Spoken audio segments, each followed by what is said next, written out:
Casper from Lee. I'm sorry.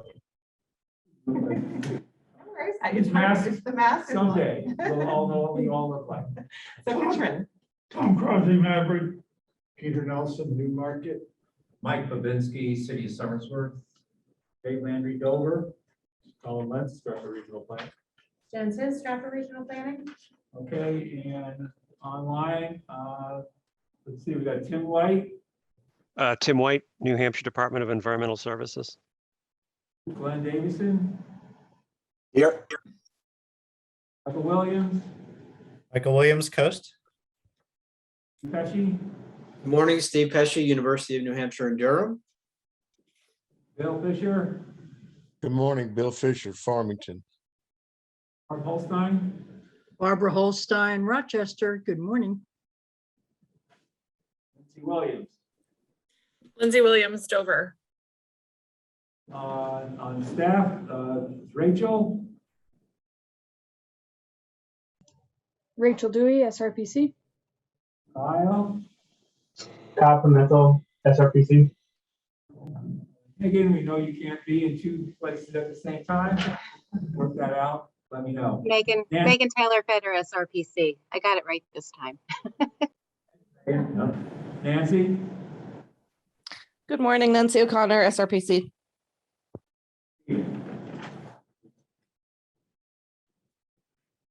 and is there, am I missing anybody, Jim? Nope. Okay, staff communications? Sure, I'm gonna mention one item, is, as will Kyle, there's a couple of funding opportunities to keep your eye on. Yesterday in the governor's State of the State address, he announced the Invest Housing Program that has a lot of money in it to support housing initiatives. As part of that, there is $5 million planned in planning and zoning dollars for municipalities. So that's something to keep an eye on. As part of that, we saw yesterday at the Governor's Council on Housing Stability proposal there that was to use what we presume will be the first half of those $5 million to create a pilot program of grants to municipalities, $50,000 up to 50 communities.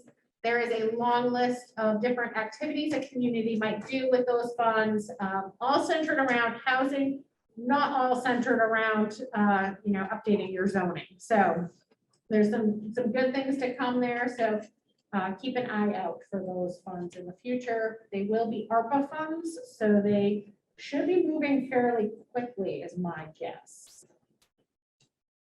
Kyle, I know you wanted to announce another program. Yeah, just really quickly, I'm sure a lot of folks have already seen this, but DES announced on Tuesday the critical flood risk infrastructure grants that, so there's 2.5 million for project, I'm sorry, 4.5 million for projects, a maximum of 100,000 for planning and assessment projects, and then 2.5 million for implementation projects. What makes this funding a little bit different than ones in the past is that there's no match commitment as part of this grant program. It's being distributed through ARPA funding. It's any municipality within the 42 coastal watershed, so that's essentially our entire region, is eligible for this funding. We'll share the announcement in bits and pieces today, as well as probably a direct mail out. It's being called C-Frame, is the acronym. DES has a website already set up. A couple of key dates to be thinking about is March 7th. There's going to be a webinar from 1:30 to 2:30 for folks that are going to be interested in learning more about the eligibility and how to apply. So I would encourage folks to look at that, and also just keep in mind that the applications are due on Friday, April 15th. From everything that I've heard, this is going to be an incredibly competitive funding round, but they're hopeful to fund some really sort of innovative projects. So I would encourage folks to check out the website. And if they're looking for any additional assistance from the Planning Commission, they can reach out to me, but also to Ben Sweeney, who is the one that is sort of the best contact person at the state to talk to. So just keep your eyes peeled for that if you haven't already seen it. And I would, again, strongly encourage municipalities and other agencies that are eligible to apply. Thank you, Kyle. Anybody have any questions on that for Kyle? Yeah. Okay. This spot somebody raising their hands. Okay, moving on to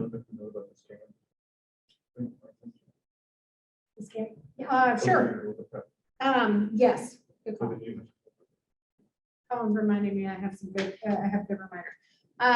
Scanning program, for those of you that are signed up for our scanning program that's coming to a municipality near you, one of the key lessons learned is to prep. So we have advised communities to prep the documents before we get there. And in our first test case, they were not prepped when we got there. And it took a lot of time to unstaple and unbind things. And so we spent more time unstapling and unbinding than we would have liked to, and less time scanning as a result. So if you can have your materials prepped in advance, that would be fantastic. Or if you have a staff person that will be coordinating, which we have asked communities to do, that would be very helpful as well. It can mean, pop in for a portion of the day and do some of that prep, and then go about their regular business. That would help too. So just a lesson learned as we roll to your community next. Okay, moving on to number 3, you have a public hearing on amendment 3 to the 2021-2024 TIP. And so I'll need a motion from somebody here to open the public hearing. So moved. Second by Peter. Public hearing is open. Thank you. And it's posted in center mode here, which is not helpful for anyone. Oh, come on. Over here, yeah. So you stop sharing. Do a trade. One step left.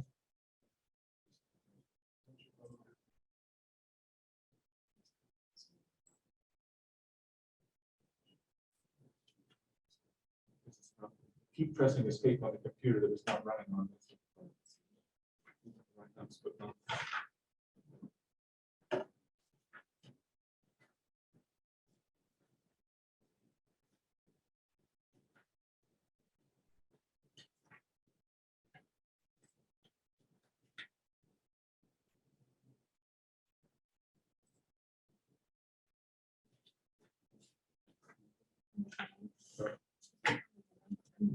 Trade.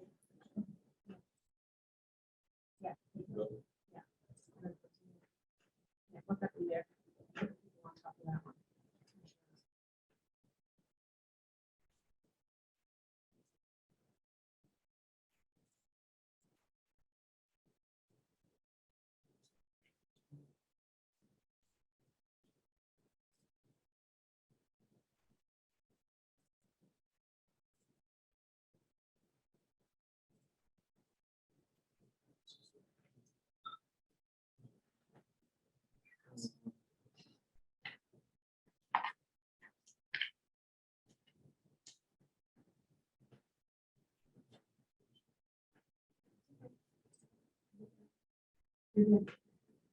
Okay, has everyone seen my presentation?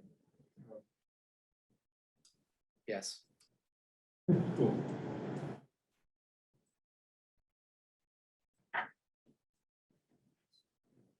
So we have an amendment to the transportation improvement program, this time with an exciting twist that I will get to.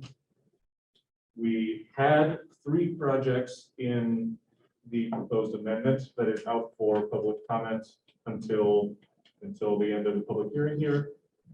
We have a late edition in Durham, and I'm going to go through those. Dover has a project funded through the Transportation Alternatives Program on their community trail to improve the connection through the Bellamy River Park over to 155 or Knox Marsh Road. That will complete the community trail, starts all the way up at the Watson Dam, comes through downtown, and ends at this connection to the large housing development off of 155, and there will be a trail end right at the road there. So this change was just for them to the construction year moved ahead, and that was all confirmed to be good to go with Donna and Dover there. Nothing exciting on the two programmatics. These don't affect any child projects as they're called in our region. The municipally owned bridge replacement and restoration funds municipally owned bridges. That's a picture of the Milton Lebanon Bridge that will soon to be replaced, and then just a culvert from our region. So those two programmatics, they fund bridge and culvert projects. So a bit of background here on this one. Durham 41753. This was a project funded through the Congestion Mitigation Air Quality Improvement Program, or CMAQ. Back in 2017, the project was awarded through that for just shy of $1 million, $974,000, to improve and expand the rail platform at UNH in Durham, including better accessibility for folks with disabilities on the platform, as well as docking for intercity bus, kind of like the C&J style buses, the big ones. Shortly after that, the award happened. The Federal Railroad Administration changed their ADA rules, Americans with Disabilities Act, that would have put the project as it was scoped very close or over this threshold that would have required the UNH to build a full-length, high-level platform that just literally would not fit at the site and would have blown their budget wide open. So they had to kind of backpedal on that. They have gotten an approved change to that scope to make it more reasonable so it could actually fit in space that they have there. And at the same time, the way funding gets moved around by DOT to make it easier, the CMAQ dollars were absorbed into the Federal Transit Administration programs that they had where the funding lives. And with all of this, the project as an individual project kind of went away from the TIF. The funding was still there, but it didn't show up as an individual project like you would see for a municipality. Fast forward to today, UNH is ready to move forward on that project and execute the award and get it constructed. FTA, Federal Transit Administration, requires that the project appear in the STIP individually. So in order to execute that award and move forward, we need the project to show up as Durham 41753 in the STIP so everyone can see it. And so via this public comment period, thank you, Steve, for being here as well to answer any questions or things I missed. They are requesting, and I am recommending, that the project be added to Amendment 3 so that it can be reincorporated into the STIP as a standalone project. The funding amount is not changing because they still need that. As you can imagine, and have you experienced with COVID-19, labor and materials prices and so forth have gone up. So that will still be funding the reduced scope project that has been agreed to by DOT. Any questions on that? Anything you'd like to add, Steve? No, thank you, Colin. That was a very good summary. And I guess the simple thing here is We view this kind of as a little administrative hiccup. We're not asking for any new money. We're just asking for the project to be individually listed in the tip again, so that we could proceed on executing the award with the Federal Transit Administration and starting our process of hiring a design engineering firm to move forward with the design. We're hoping that we can start that process as soon as July 1st, put out an RFP. And if we're able to complete design engineering in a year, we would be under construction in fall of 2023. So long time coming. You know, obviously this one got hit by just a general pause that the university did on all projects during the last 2 years. So we're looking forward to getting restarted on this. We've already seeing train ridership bounce back on the corridor to about 65% of what it was pre-COVID. And we're very excited to get this thing rolling and kind of complete the Durham Transportation Center and rail station.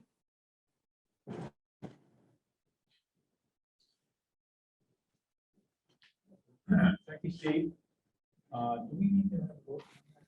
If there are no other comments, we just vote to close the public comment period and then we vote on it as an action item next. It's kind of awkward. Okay, and is that all in favor of what right that individual was close the public comment period again? We have to do roll call votes for everything. Okay, all right. There's no other questions, and we need to close the public hearing. And let's see, we'll start with Katrin. Yes. Tom? Yes. Peter? Yes. Mike? Yes. Me, yes. And on the phone, Tim? Yes. Ben? Yes. Michael? Yes. Steve? Yes. Oh. Fisher? Yes. Barb Holstein? Yes. Williams? Yes. There's nobody new in there. So we do have, Bill Watson has joined us, so I guess the question is who's the voting member from DOT? Is it Glenn or Bill? I'm not sure that they are specified as different. I think DOT has. Yeah, either or.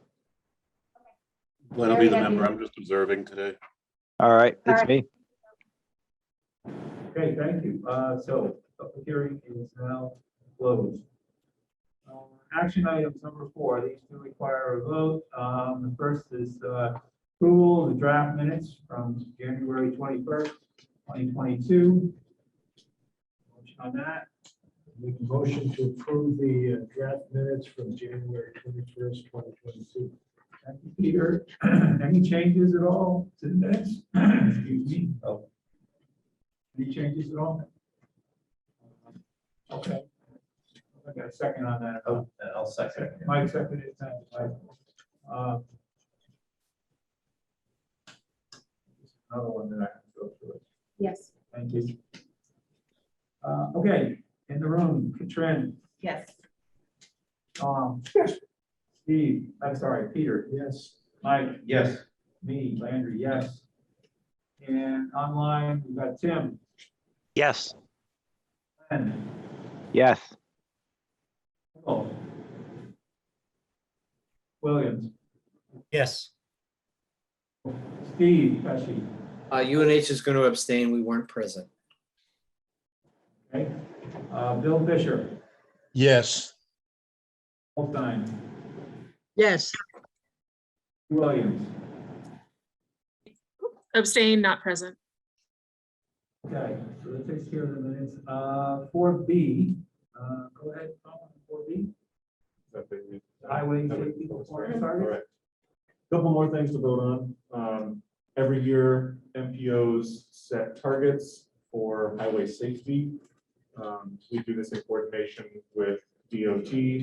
And in this case, we also coordinate with our fellow MPOs so that everyone's kind of on the same page and everything is done together. These are for the 2022 calendar year.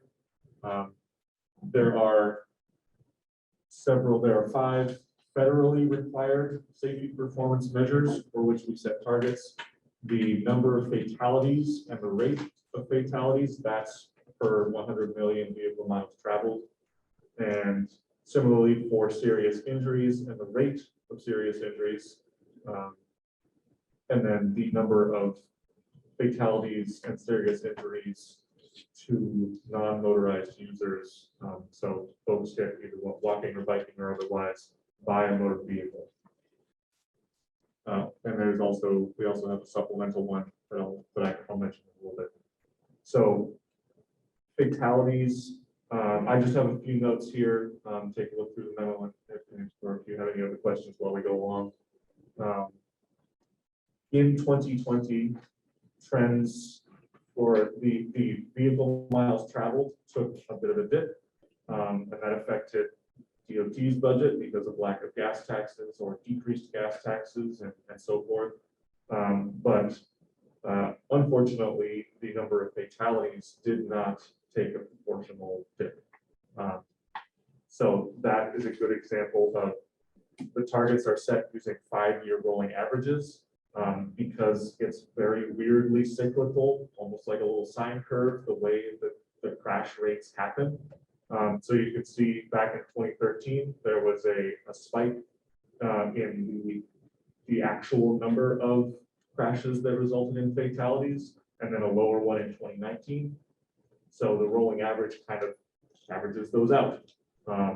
We lost with the 2013 number fell off of that 5-year rolling average quite some years ago, but that will kind of move the target up and down, and it kind of just statistically makes things a little awkward.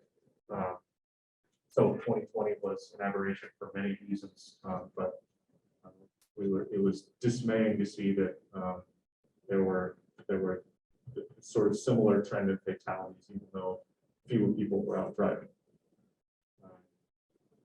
Serious injuries, there's kind of been a long, steady decrease in the number of serious injuries. There are a lot of data reliability issues that we're still working on with DOT and folks at Department of Motor Vehicles, because there are many state agencies and players involved here, including every single municipality that submits crash reports. They're required to do that by the end of the year. Many of them submit those on paper forms. Many of them do not have the resources for sophisticated mapping tools for those crashes. So they're, a small town, they have one cruiser and a couple of officers that are doing all the paperwork, and they're writing it down as best they can. They either use a sort of coordinate system or distance from mailbox or what have you. Not everyone can be Dover or Somersworth where they have iPads and GPS notes. So that creates a long-term, a sort of a game of telephone where when we see the crash data, it can literally only just have, it'll say 125 as a location, New Hampshire 125. Or if there is a GPS point, it'll just be at the center of the town. Because that's just the way the data translated. So issues there, we're still working around. The fatal crashes, those have a higher standard because they're federally required. So a little bit dark, but those are a lot more accurate. So we can be a little more accurate with those. The rates, you'll notice on the table, I think on the second or third page with all the different targets, we did not set regional targets for the rates of fatalities and serious injuries. One of the main reasons for that is that there's this weird proportion where we have, I always mix this up, Rachel, so if I say it wrong, let me know, but we have a greater, the ratio of vehicle miles traveled to injury or fatal crashes is wonky in the region, where we have higher VMT to the number of crashes. So it looks like, no, the other way around. we have more crashes for slightly lower BMT, so it looks like we have a higher rate than the state. So we just don't want to set targets that make it look like we are accepting more crashes than the statewide average. Is not what we want, and it just looks funny. So I should have mentioned at the outset, with all of these targets, we are supporting or recommending that the MPO support the state targets that they set. And I'll talk about how to do that. But anything that I need to add on that, Rachel, did I completely bungle that? Why we with the rates and the ratio and stuff? You got there.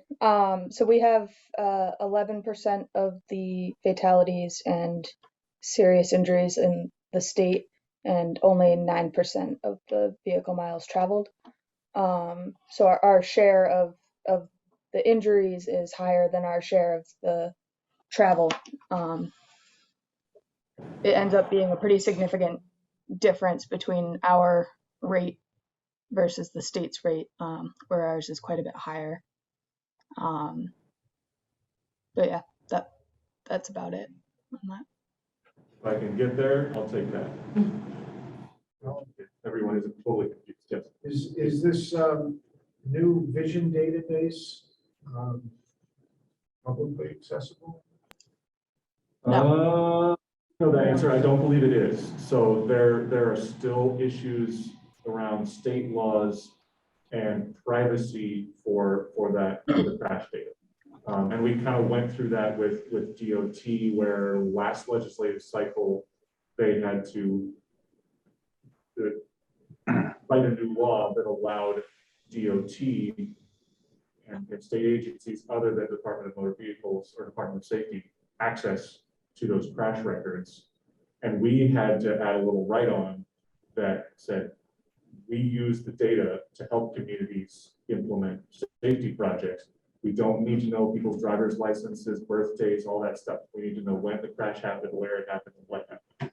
So no is the answer to your question. That vision database is still under development, and the kind of digitization of all of that as well. So that's one of the things we kind of work with Department of Safety, Motor Vehicles, and DOT. Yeah, I want to take it one step further if I can, Colin, is that it's accessible to DOT. We can share it with RPCs, but they cannot directly share that raw data set with anybody. They can use it for analysis and provide summary of the analysis of the information in reports, but they can't actually provide that information to the public. Yes, thank you. That's an important clarifier. So that was the kind of contingency with that agreement we had with everyone, is that the data stops with us. So we're not posting crash reports on our data snapshot or anything like that, just the data. So Just curious, in a court of law, is that data available? If you're contesting an accident, do you want historical data? That data is not covered under right to know. So they do not have to share it. you can access kind of overarching trends and stuff if you're wanting to talk about like if you were in a crash with a driver and you wanted to say, well, the kid was 19, 19-year-olds have a higher rate of crashes. I'm sure you can access that kind of information, but you can't access the individual super granular level.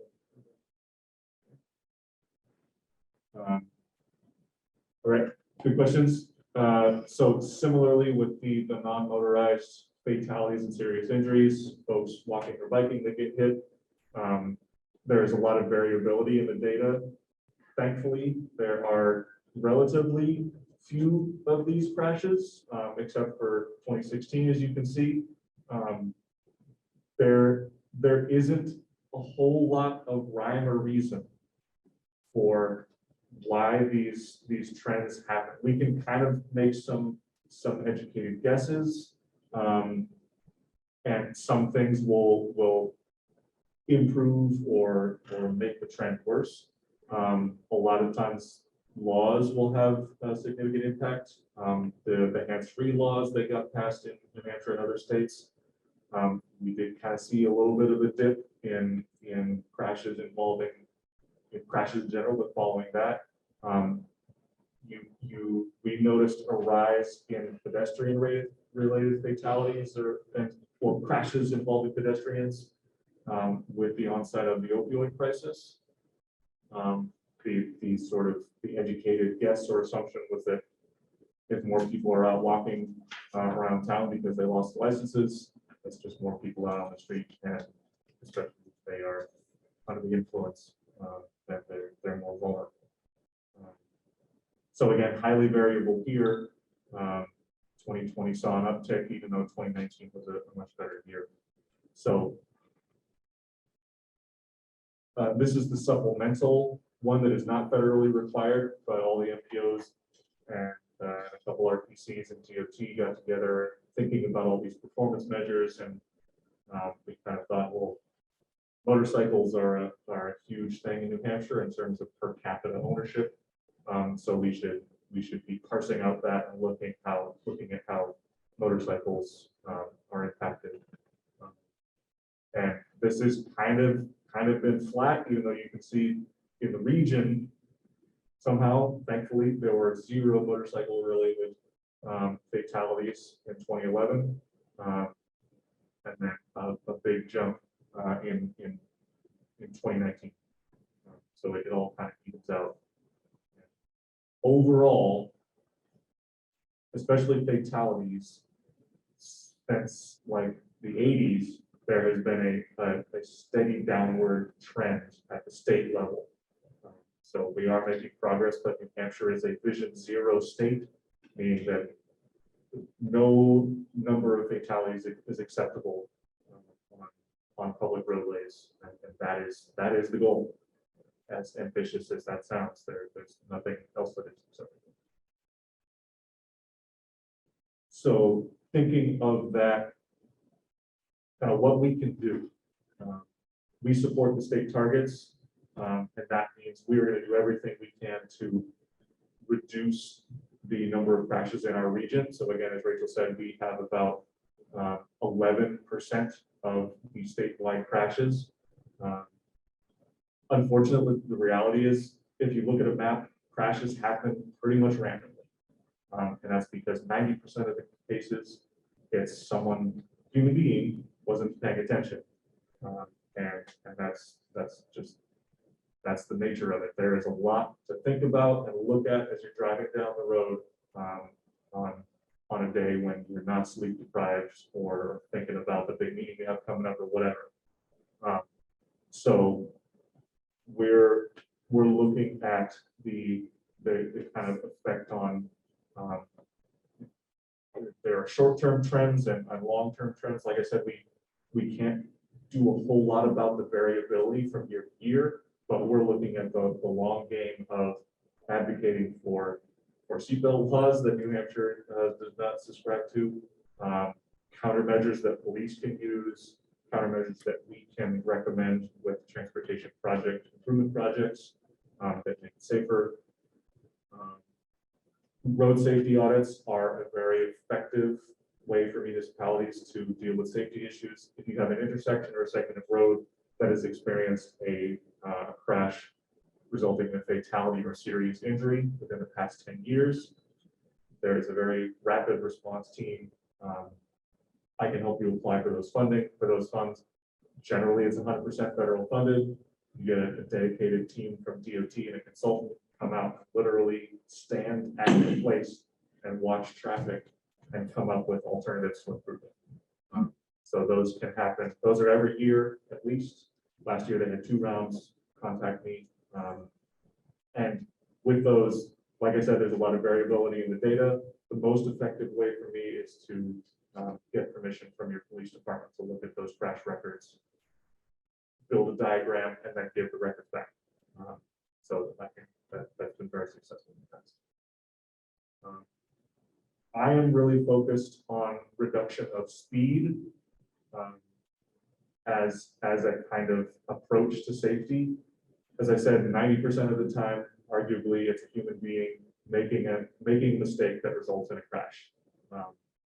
And the faster they're going, the more severe the crash gets, especially for vulnerable users. If your downtown street is big and wide and straight so that cars can see, they're just going to go faster and faster. And people outside the cars are more vulnerable. I forget the breakdown, but above 25 miles an hour, your chances of surviving that crash as a pedestrian are half what they would be at 15. 35 miles an hour, forget it. It's like a 90% chance that you're not going to make it. And it's sobering. So I'm really focused on where can we find places to reduce speeds, whether it's the feeder arterial coming into town. There needs to be a clear delineation. Okay, you're coming into downtown. 35 miles an hour isn't acceptable anymore. So let's change the way the road looks. That sort of thing. And all of this I want to incorporate into regional project solicitation and selection. So there's a lot of information there. This is a really important subject and one that solicits a lot of conversation. So I'm going to stop talking and open it up for questions on this. Oh, and Rachel may have I'm sorry, I missed. Oh, just wanted to catch your attention. There's a question in the chat. Nancy asked why our VMT is so much lower. Nancy, I was just looking at other RPC's shares of the VMT, and it looks like the other 3 MPOs and Central have much higher shares of the state's VMT. This is probably due to the bigger interstates and turnpikes. The Spalding being one of the smaller turnpikes in the state, doesn't have as much traffic, but the bigger turnpikes and interstates would cause those RPCs to have a much higher share. I don't know if Glenn or Bill have anything else to add to that. No, Rachel, I have to look at the data. Offhand, I can't tell you. All right. Thanks. Any other questions on this? I appreciated kind of the emerging trends section at the back or the end of your report. I'm curious about the marijuana legalization issue. Obviously, New Hampshire doesn't have that for retail recreational use yet. May happen, may not, but I did appreciate your point raised about the potential safety performance influence, I guess, from the regional states around us that have Maine, Massachusetts, and Quebec. That may be something that we ask to track, and I don't know how you do that. If you have access to, ask this question: is the data about the fatalities, serious injuries, is it, you know where those folks are from, or you don't have that data? You know what I'm saying? Like, We don't have access to the folks' addresses. What I believe we would be able to look at is the proportion of crashes resulting in serious injuries or fatalities as a result of substance influence. oh, So we do it that way. I think we can parse that out. That's going to be a little clearer to an officer, Yeah. or whoever, and so we can get some of that. I believe the state highway safety plan that is almost completely updated, if not almost there, does have kind of that information. That's one of their focus areas, the state level. So they look at that. And that unfortunately is a case where we, planning agency, or people who design, think about infrastructure, there's nothing you can do with infrastructure if someone's drunk or high driving. But we can look at, Southern New Hampshire Planning Commission, I believe, is kind of getting into the advocacy game around the kind of behavior issues. And I'm interested in learning from what they're doing and getting into that a little bit because it's behavior is the game. Yeah. And sometimes it's someone made a bad choice, sure, home drug. Other times it's just that I've heard someone describe it as being awake at the wheel. You're doing your route home and there's no one in front of you and all of a sudden you're doing 50. And you don't mean to, but there's no one in front. It's a big wide, 125, bright sunny day. Then so You those get sorts it going, yeah. Yeah. so those sorts of things. I have two other quick ones. One, and I think it's in one of the reports or paragraphs you talk about 2016 data rolls off the 5-year average next year. Is that right? And so Yes. that'll influence likely that number lower because that was a high, relatively high crash year. The second question was about the reduced speeds. I was just kind of reacting to your comment. I think, and that our DOT folks can elaborate, but I think state legislature and or DOT have to make those calls. I don't think individual cities can do that. So- For instance, yeah, go ahead. Yeah, I see what you're saying. So what I meant was not reducing, not changing the numbers on the speed limit sign. That's a whole different thing, and that's based on a Yeah. system that usually makes the speed limit go up, Yeah. which Yeah, doesn't help speed anyone. studies. So what I'm talking about is changing speeds with techniques that don't involve just paint and signs. So actually looking at the design of the road, so that it is the engineering standard of old was you make the road wide and you don't put stuff in the way. You make it straight so that cars can see, so that people can see, so they can see stuff if it gets in the way. But the unfortunate side effect of that is that people get comfortable and they think, well, there's nothing in the way. So Inadvertently, they get going Yeah. faster. And so there should be places like coming into a downtown or in the downtown itself, or especially neighborhood streets where they should, I want to find ways to either physically narrow the streets or make them appear narrower so that people don't, start driving faster, even if they're not paying attention. So the winter maintenance is the big stumbling block there because, we can't be Portland, Oregon and putting like curb bump outs all over the place because it's just, you can't get the snow out. I appreciate that from a plowing perspective. But should we be using the same engineering approach that would be used for an interstate or a turnpike, which, yeah, we want, that's volume, getting a lot of people going fast quickly through, along the road, and that's designed for that. But we don't want to use that same approach to design a neighborhood street or a downtown. Okay. I mean, it's sort of like the complete streets idea Yeah, in a way. yeah, and so the complete streets. Things like bike lanes, sidewalks, Yep. landscaping. Yeah. Thank you. Just real quick, kind of building off of what Mike said. So there's plenty of smaller roads that are still state roads that actually go through cities, and certainly Dover has, multiple of those. The question is that a shared design with the state and the local municipality as to how you might apply some of these traffic, calming or whatever things, or does the state really make all those decisions, even when the road itself goes through this particular city? I'm thinking like a Silver Street, I think it's part of a route, or I can't remember what it's. So I think you're right. So it may be DOT's road, but in my experience, they are perfectly willing to talk about those kinds of standards and incorporate that into the development of the project. And so one way is a good example where we were working with the consultant at DOT on that, and the committee of communities has made a number of recommendations, and they've kind of gone back to the drawing board and incorporated those based on our input. So DOT is certainly not some benevolent overlord that is just making the decisions.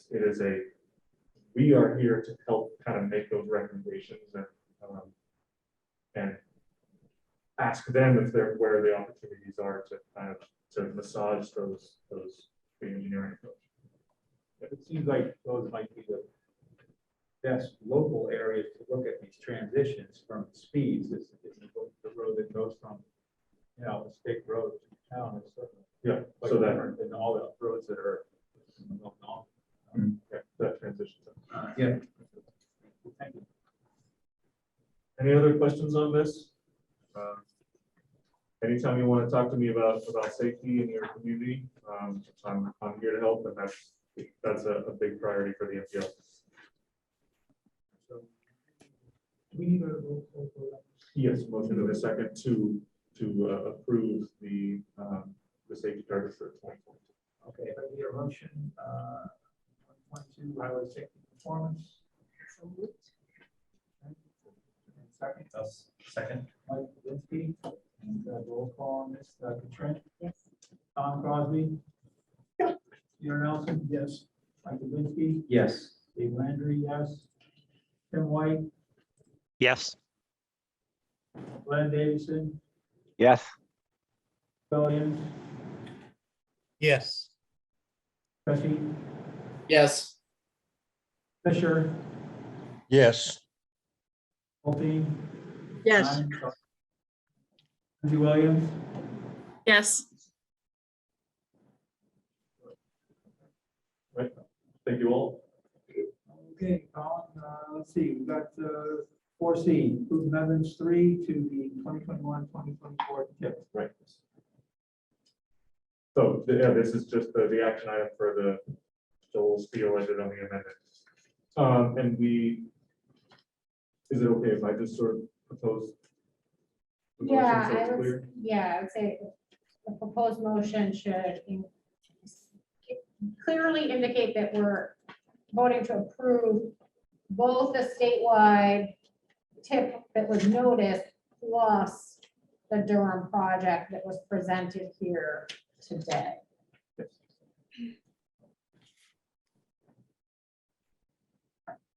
Thank you. Thank you for that. I'm happy to second the motion if we're at that point. Motion for the trend, second for Steve.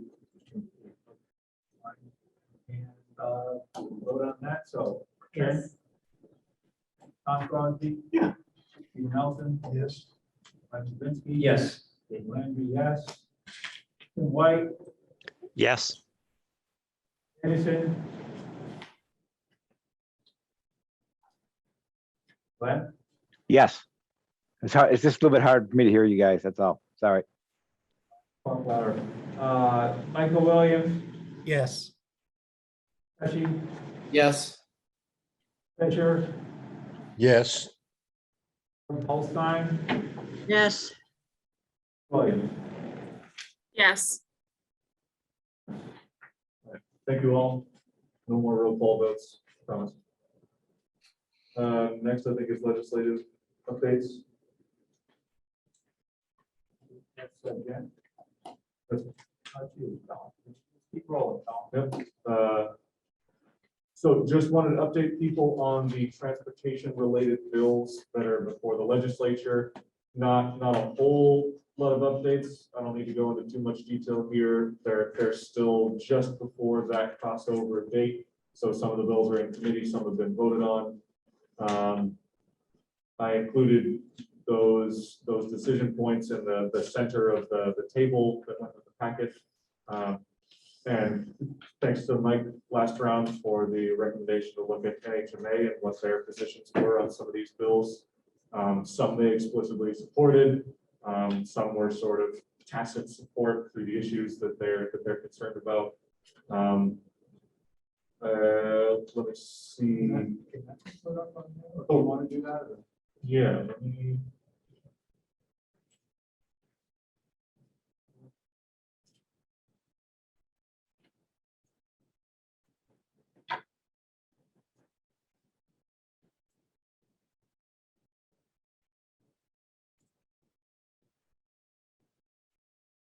One sec, Albert, I'm just gonna put up the.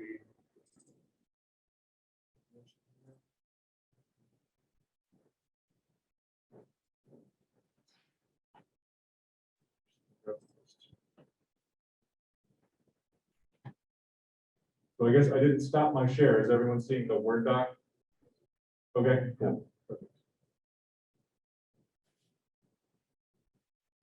So let's see.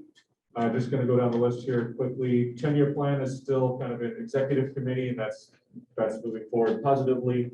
No specific updates on that just yet. The local option fee bill is still in committee. That one was explicitly supported by NHMA, so that would allow municipalities to charge up to $15 for their local option fee if they choose. That is an important potential source of match for new transportation projects and public transit. Very, very vital source of potential match for coast in our region. Oops. Electric vehicle infrastructure fund with DOT voted on to pass.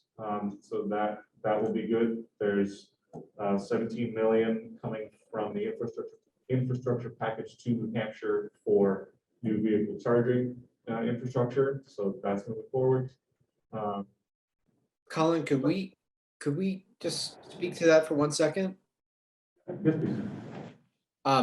I was very excited to see the progress on that at a federal level with the Build Back Better bill, and I think the DOT, the US DOT is taking the lead on that in coordination with DOE.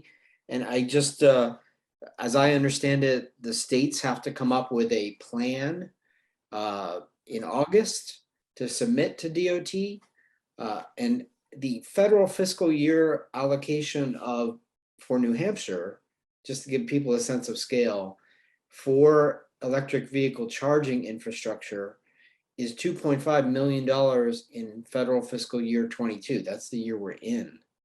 And I assume that future years are about the same.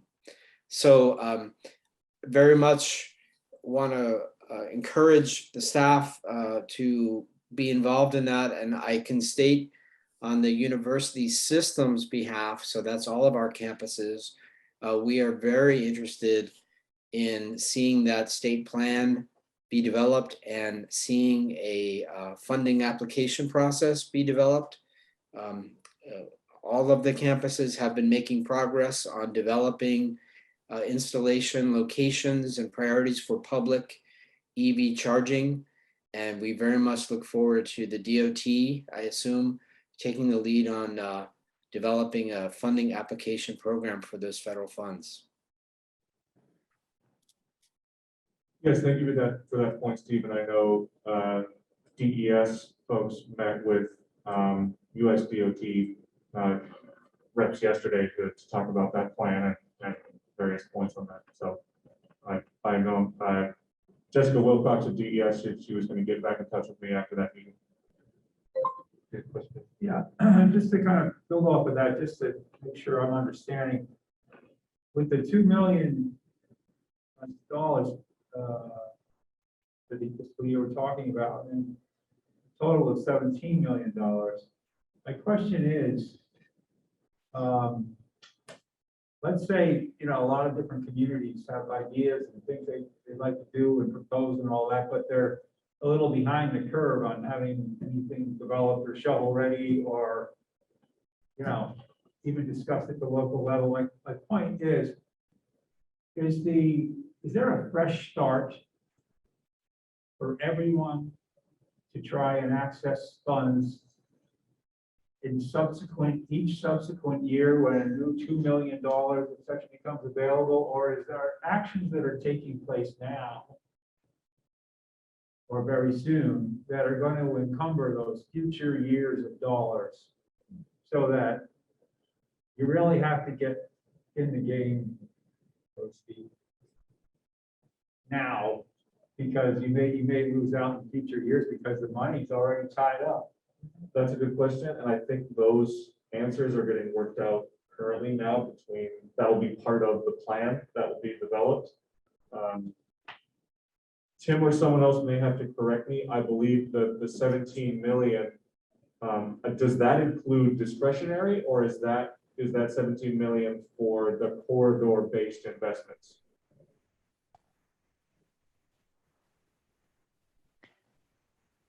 Yeah, Can be my check. Colin, yeah, this is Tim. It's my understanding that 17 million is for the formula funding program as well as the discretionary program. But the important point being that, as you said, all of the details are going to be worked out in that deployment plan that I'm assuming that we're going to be assisting DOT with. That was my understanding. Yeah, on that a plan, and Tim has heard me speak to this many times, with the VW mitigation funds, the corridors were very limited. And Tim has heard me say this many times. UNH Durham, Route 4, which, you know, is a major east-west corridor, was never a explicitly listed corridor.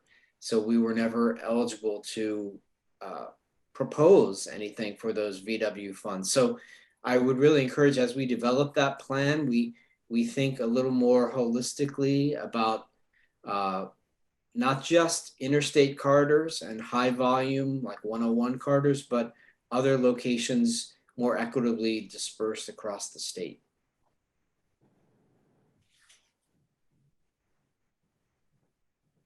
Thanks, Steve. So, Tim, you still have your hand up?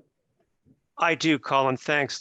Steve, in response to that, if we're not talking about specifically about the RFP anymore, I think if you dive into the guidance on the federal funding and the federal discretionary charging programs, you'll see that they're all basically based on the FHWA alternative fuel corridors that we have been collaborating with the DOT on since 2016. And I think if you go to the FHW website and have a look at the corridors that we've already had designated, I think that might address some of the concerns that you have. All right, I will do that. Thank you, Tim. And if, by all means, if you have any questions on that, please, please let me know. so can I ask another question? Just, I'm not sure I'm fully understanding. Is it, to the extent there is a discretionary portion, is that your way of saying that that amount is not earmarked at the early stages throughout the years, but in fact it's fresh money that people can try and access each year? Is it, help me with the word. I'm trying to figure out if I got the answer to my question or we just don't know the answer. I agree. I'm sitting here listening and I'm like, well, obviously, you know, the traffic circle lead would be fabulous. So do we get on that? Can we get on that list? And how do we, you know, what does that mean? Where do we stand in that?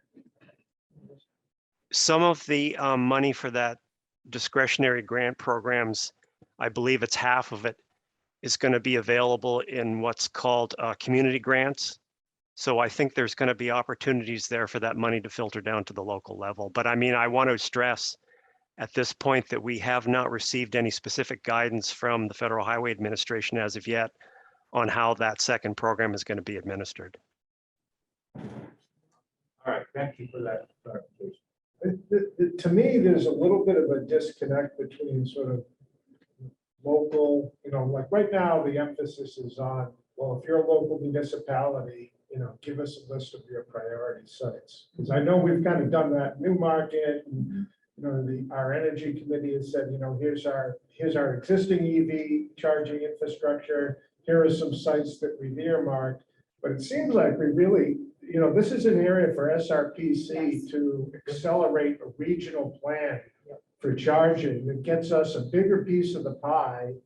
Like I said, the Route 108 corridor, the Route 4 corridor, you know, those corridors and the transition to EV is important for the local businesses too.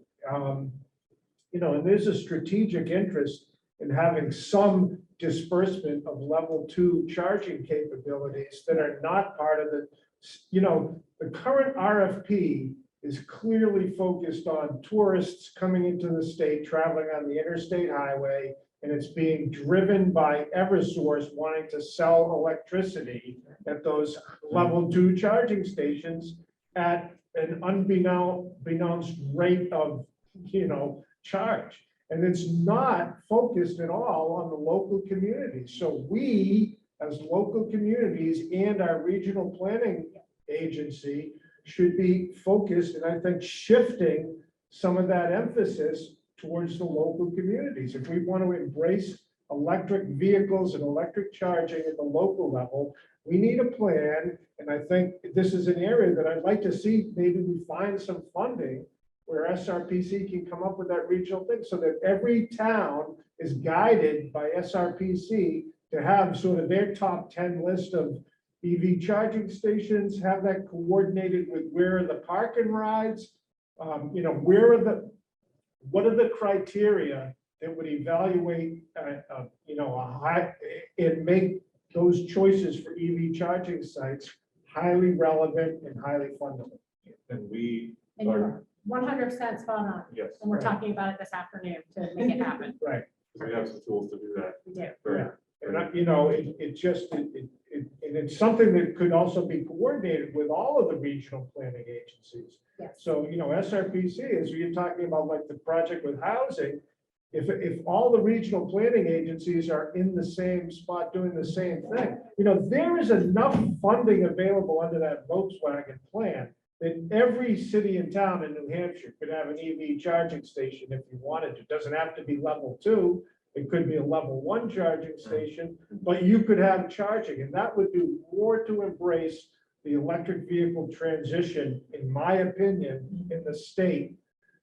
Because you know what? Private enterprise will put in those level 2 chargers at appropriate locations, as necessary, and there's a revenue stream for them to make money on it without state funds going into that. My belief is that state funds should be focused more on the local community effort and less on the interstate highway system, and let other federal programs or other things guide that. Okay. So we definitely want to incorporate those sorts of thoughts into a regional plan and do exactly what you're talking about. In the interest of time, I'm not going to go into too much more detail on the bills, the legislation here. A few were voted on to pass: the study revenue for alternatives to the road toll. There was a road and bridge disaster relief fund that was voted on to pass by the House. That's a voluntary program to kind of fund stopgap measures for when municipalities can't afford impacts, or when the cost of recovering from impacts from a major storm blow out the local budget. There were a few bills related to virtual participation at meetings or holding virtual meetings. 2 out of the 3 were very sort of clearly voted inexpedient to legislate. HB 1014 is the only one that I'm not sure what happens in this case, but the majority committee said it voted inexpedient to legislate. The minority said ought to pass with amendment. And the amendment just kind of changed the language, but left the purpose intact. So I guess we'll have to wait and see what happens on Yeah, that. see what happens on the floor. I'm not sure what a split decision does if it just goes to the floor. So the committee vote is still to kill it. But where you have a minority report, it will likely actually have some floor conversation when it goes to the full house. But I wouldn't hold your breath. Okay, I'll be keeping my eye on those, and when they go to the Senate, we may have other opportunities to advocate on these specific bills if you all would like. Just a quick one on the first one dealing with the state 10-year plan. I was just curious why NHMA did not take a stand on that. I'm just curious. I think I guess I'm not sure. I think they talk about a lot of the issues that the 10-year plan supports, and maybe it's just because it's so broad. Yeah. It's yeah. really, it is a law due to the process, but it is not as, cut and dry because it has bike ped projects and paving and transit and all these things. Yeah.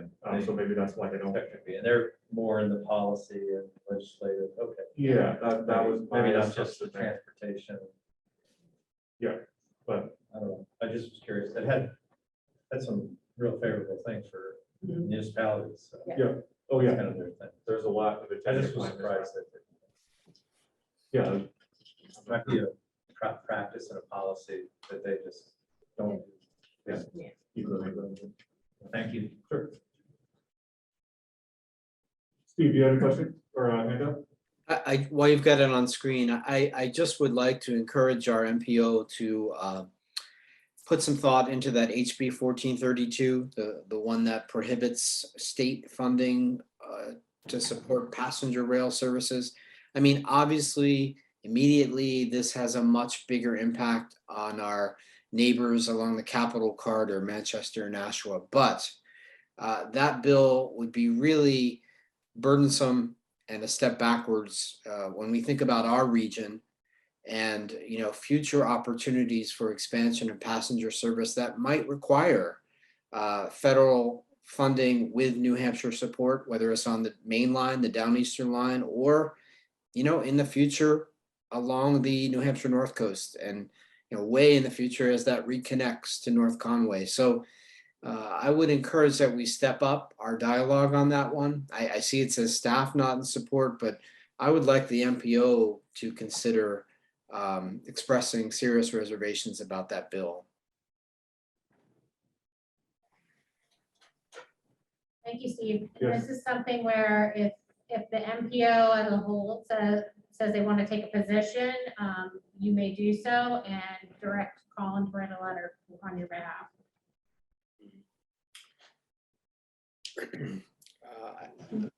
I don't think it's premature to do that. I guess we should watch and see what happens to the bill if it even makes it to crossover. But maybe Colin, you can keep us apprised, and if there is a parallel bill in the Senate, I think at that point as an MPO, we should discuss taking a stand on it. Yeah, I've got a reminder for myself to check on these regularly, so. Yeah, I was dismayed at that, given that all the positive stuff that could happen in the next few years for rail with federal infrastructure and the hopefully CSX sale. Yeah. All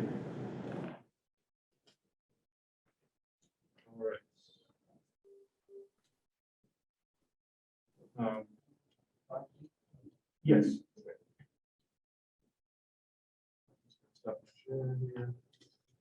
So last thing I wanted to talk about was the 10-year plan process.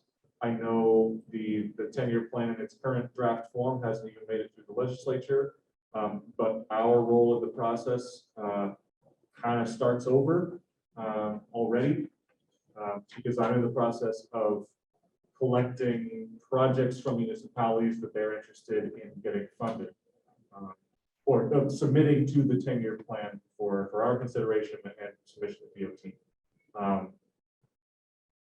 The next big part of that process is looking at all those projects that getting via VHB to get cost engineering estimates and cost analyses and so forth. And the members of the TAC committee will be looking at those projects and kind of doing an initial assessment to make a recommendation to you all in the policy committee. And this was developed with an eye to avoid kind of large scale discussions like we had last year or last round, where projects made it to the end with about 2 months to go, and we were still having discussions about the design and approach of projects and whether they really fit with the regional goals and spoke to those effectively.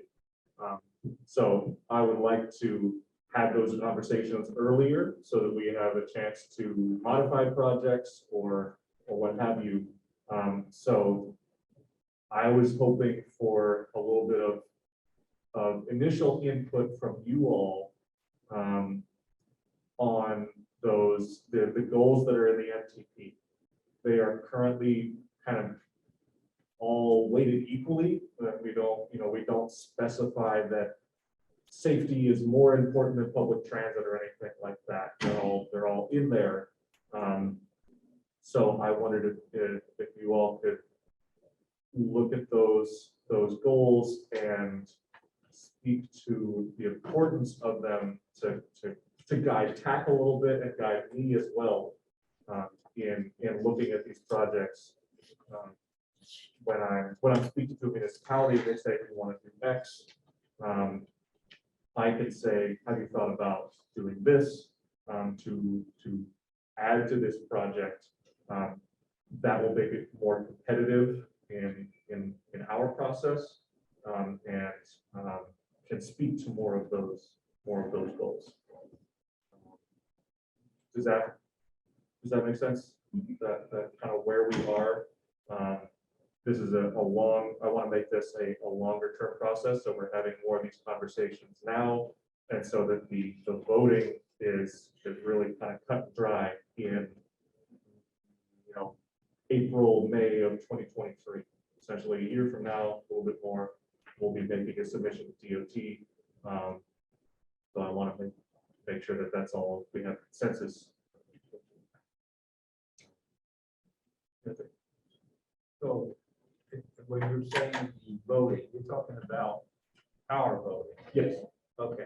We have, I'm sorry. so just to make sure, we have $4.9 million at this point that's we're going off that assumption to program new projects for the next 10-year plan. So in May of 23, we will be voting on a selection of projects that fit within that $4.9 million. So that's where the competitiveness comes from. We have more projects that we can fund. The TAC and policy role is to decide which ones fit best with the the MPO goals and our ambitions and so forth. So with that in mind, two questions. Because I'm remembering last year. Yeah. And without going back through old history, I found some of that discussion that took place upsetting, to be honest with you.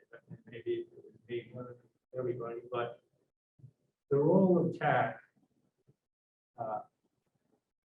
is this work, this lead up to projects coming to us to vote eventually. Is it at all affected by meetings that haven't been able to take place because of quorum issues and stuff? I mean, or is it working its way through in some other fashion? That's question one. And then two, agree with, I think, what you're saying in that by the time it gets to us, not that we're rubber stamping things, but if there was a relative certainty at the tax level that certain things were actually going to take place after having been worked on for quite a long period of time, unless something is really egregious or seems out of line or influenced by some intervening late factor that comes in, I don't want to be in a position of seeing significant changes take place. I think that's wrong. And people want to push back with me on that. That's fine. I'm just remembering back on that, and I thought that was kind of uncomfortable. I would fully agree. So one of the things that we've talked about, reflecting on the last round, and this is definitely something where we're adapting, we're adjusting to. So we used to have a process where the things would just flow very, very streamlined fashion, where we'd have, we'd work on developing the project list, and we'd work with our communities to flesh out those projects, and then we would work with TAC to evaluate the projects, and then they would come to you to vote, and we were done. And it was done in a much tighter time frame.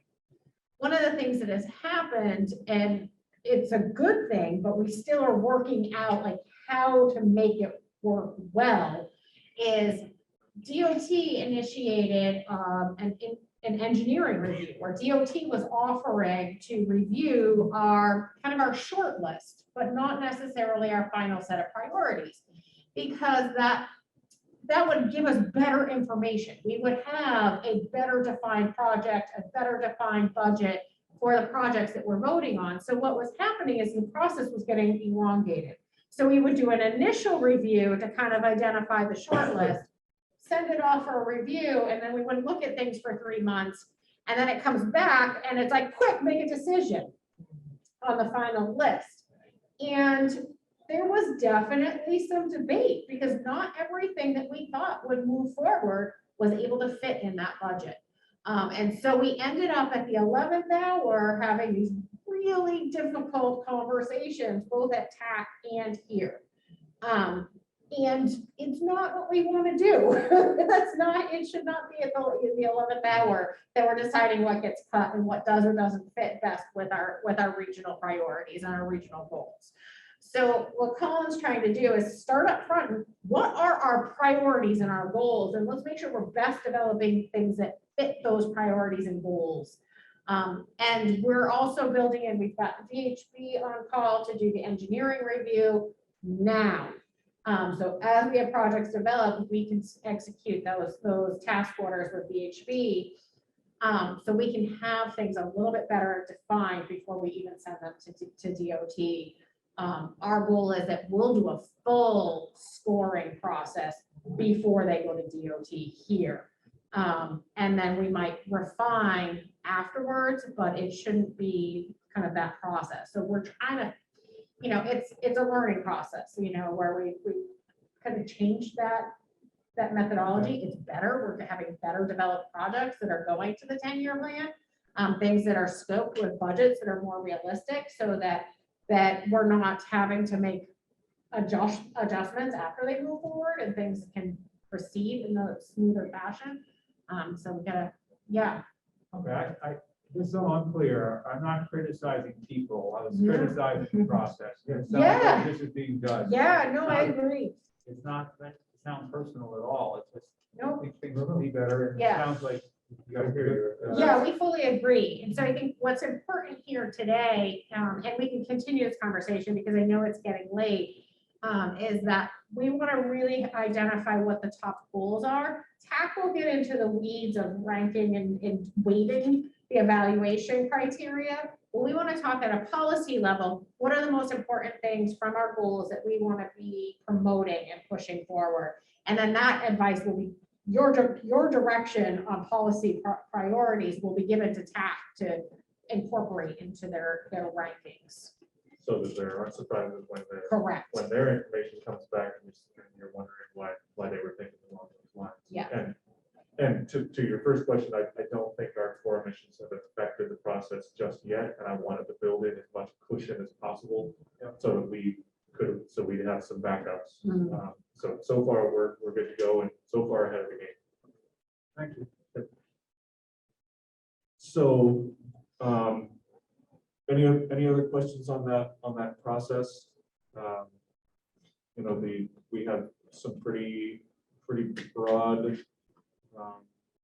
goals in the metro plan. It's obviously a big, a big thing. And so the question is, how do those inform, how do we use those to inform the projects that float to the top of that list to get funded? And these will eventually, as Jen said, inform the quantitative weighting of criteria that get used to rank those projects. Because again, we still need, a top 5 based on the quantitative process. Yeah, I was gonna say something, and I know, Colin, you're trying to wrap this topic up. These metro goals, are you looking, number one, are you looking for feedback maybe between now and our next meeting, or do you have a deadline on that? That would be ideal. My next deadline is the end of May, June, so June 1st. I said I'd get our new projects to VHB. Okay. But this can be a continuing conversation with getting the input on where you think how the goals should steer the projects. Mhm. So TAC will need information from VHB to do their review of projects. So it's a little bit messy, but I've built in as much time as possible. And then with regard to the feedback you're looking for on the goals, on the metro goals, are you wanting the policy group here to rank those, or to give you like, okay, out of the 12 or 7, you know, my number 1 and 3 through 3 is this? Is that kind of what you're looking for? If that's the way, that would be very sort of cut and dry, if that's the way your brain organizes it, or if there's one issue that community wants to focus on that's important to them, then that can also get incorporated. Although that said, it seems like the group, we went through this development of the goals a while ago. I don't know, I don't remember that we ranked them. Maybe we did. I think we just said these are important. Yeah, so Yeah, there was a disconnect in the last round, one of the other issues, the disconnect between what was in the metro plan, the kind of overarching, this is our policy and our goals, and the criteria Mhm. that were used to rank projects. And also need to acknowledge that the recurring issue is the criteria are not mutually exclusive. A project can support safety and transit at the same time, or congestion reduction and safety, or whatever, or economic, linkages and whatever, and housing. So it's a little tricky because, but one thing that I will be able to take to TAC and the municipalities when I'm developing these projects is, the MPO, the members of the MPO are emphasizing X, Y, and Z. So this project is great, but what if we do this? That will elevate it that much more and accomplish much more with, another $10,000 on top of whatever it is. So you could do more with projects to accomplish more of these things. That's in addition to just finding the best way to rank them. So yes, does it need that hand up, Steve? Yeah, just a quick question. So I understand, Colin, when I'm looking at the packet and it says 10-year plan submission process, numbers 1 and 2, local candidate projects compiled as number 1, and initial review of candidate projects by TAC. What is the timeline for number 1 and 2? We are at number 1 right now. Okay. And I have a small group of projects, and so I'm going to be. I think I need to work out the exact timing of that because I want to get as much of that to VHB as possible so that TAC has something to chew on. Yeah. Because I can give them a scope and so forth, but they'll be able to look at, well, this project is trying to do these things. Does it pass the straight face test? Be able to sell, well, we have 5 projects. Do they fit within our budget? So I think I need to get some information from VHB and then get input from the TAC. I want to make sure that the local communities don't miss out on number 1 and 2 for input. I think that's where some of the problem happened last time. So, I mean, for example, in my case, Durham and UNH should be sitting down now and making sure that the projects you have for us are our shared, shared projects that we want considered. And in the past, you did visits. Was that at this stage of the process? I'm sorry, I lose track of time, but yeah, it's because I did that in the fall. I think I've lost track of the time as well. Okay. Because I'm so much more ahead of the game than last time. I'm all right. Well, I just want to be kept in the loop on that, and I think all of us would benefit from a kind of little calendar-based timeline so we get our ducks in a row and have our necessary local conversations. Thank you. I will update a more like a Gantt chart calendar thing. I have it. But yeah, I'm still at that outreach process. Thank you. Sure. One thing that I would find useful is also having some historical perspective, because sort of, here I am, right? I'm raising my hand and volunteering for the town, but I don't have a good history or a channel to what are the projects that have been done in the past and what are the things we want to think about? In Newmarket in particular, town administrators have had a really bad taste in their mouth about dealing with the New Hampshire DOT. And there's not a lot of energy to look at new projects that would involve DOT, but there are important ones.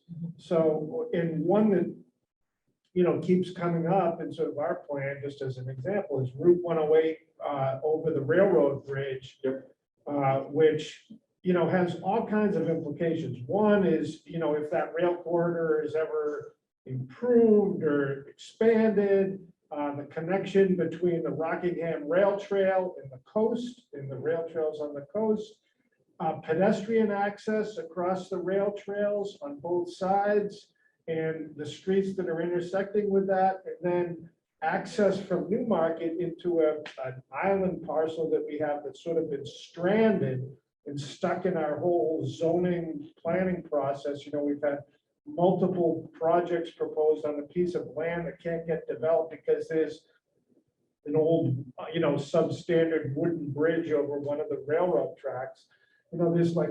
There's got to be like a dozen different sort of transportation related issues within an area there. And the town, it's frustrating for me because the town's like, well, we're not even going to deal with it. But, this should be something that's on a targeted list. And it's how do we do that? It's like, how do we move that how do you ask us, me, and your other commissioners to know sort of the historical patterns, what's been done in the past, what do you want to do in the future? And so that I can go, and like when I sit down with Steve, it's hard for me to have that conversation. There's not enough time. Steve's a busy guy. He's not, we lost our town planner. We have a volunteer. Everybody in town's basically volunteer, so it's really hard. So unless, I sit down and sort of carve out a plan and then I run it by everybody, it's, that's just a lot of work. So I'm just trying to figure out, can we create like a template where SRPC helps, comes back to each town and says, here's projects that have been on 10-year plans in the past, here's what's completed, here's your history, and here's some of the, here's your state roads that you need to be concentrating on, first of all, right? So, don't waste your time on, just the municipal projects. I'll have to work on the sort of historical database version of that. I can do it anecdotally, and I did have a chance to meet with Steve and Diane. I know her last day is coming up. And they ended up, I'll have a follow-up conversation with you, certainly. They ended up focusing on the 108 and 152 intersection in downtown as kind of their priority for the 10-year plan. So I'm moving forward with that and gotten positive reviews from DOT. But there's a whole bunch too. There's like the bridge over the Lamprey River. There's like, there's a whole bunch of things, and it's like I said, it's those should be somewhere. But maybe it's on the 20-year plan. I don't know, but it's like there's only a handful of things that we need to be looking at all the time, and I think we should get some help to lay them all out. Like, what are the critical infrastructure things along these state highways that need to be in the both short and long-term planning process? Just to build off of that, I don't know how it works in the market, but in an ideal situation, just as a where do we start standpoint, there would be the local master plan, and if you have multiple chapters in the master plan, you have one for transportation, or at least you include transportation within the broader master plan, and it's updated every 5 years or something like that, and it has action plans that are like the immediate, midterm, and long term, just to try to level set a little bit, and presumably spread out the work, to get all that information together, and stuff. And I don't know how you do that in Newmarket, not to get too, granular in our conversation, but I start that way in Dover because there's no way in heck I'm gonna try it. Yeah.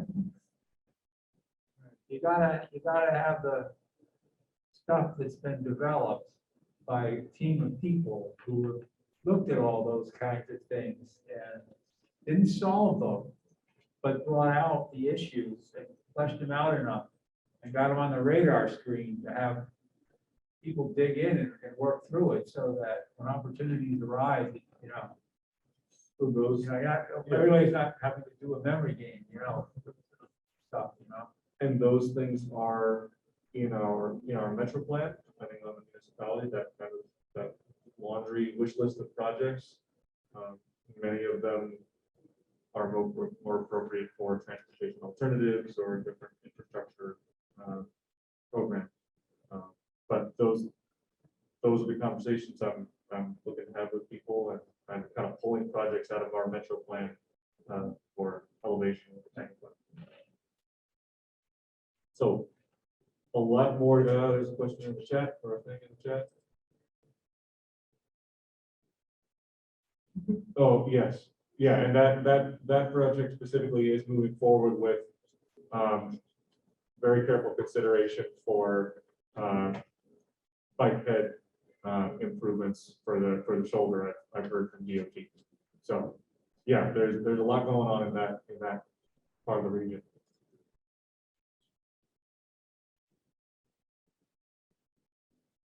Any other questions on this part? It feels like a long time, but I think it's not going to be a whole lot of time in the end to do all of this. So hopefully build enough time into it. The current tender plan hasn't even been sent to the Senate yet, so. All set on 6. I didn't think that other updates or anything. Pretty much good there. Close to the witching hour. And we have All right, any commissioner roundtable, anybody want to bring up, anybody online have something they'd like to share with the group of going on in your community? We're on number 7. I'm all set. I'm good. Already, didn't we? Already did it. There isn't anybody. Okay. All right, we all set, then get a motion to adjourn. So moved. Second. Right here. All in favor, say aye. Aye. Any opposed? Thank you. Thank you, everyone, for everyone. being here. Have a good weekend.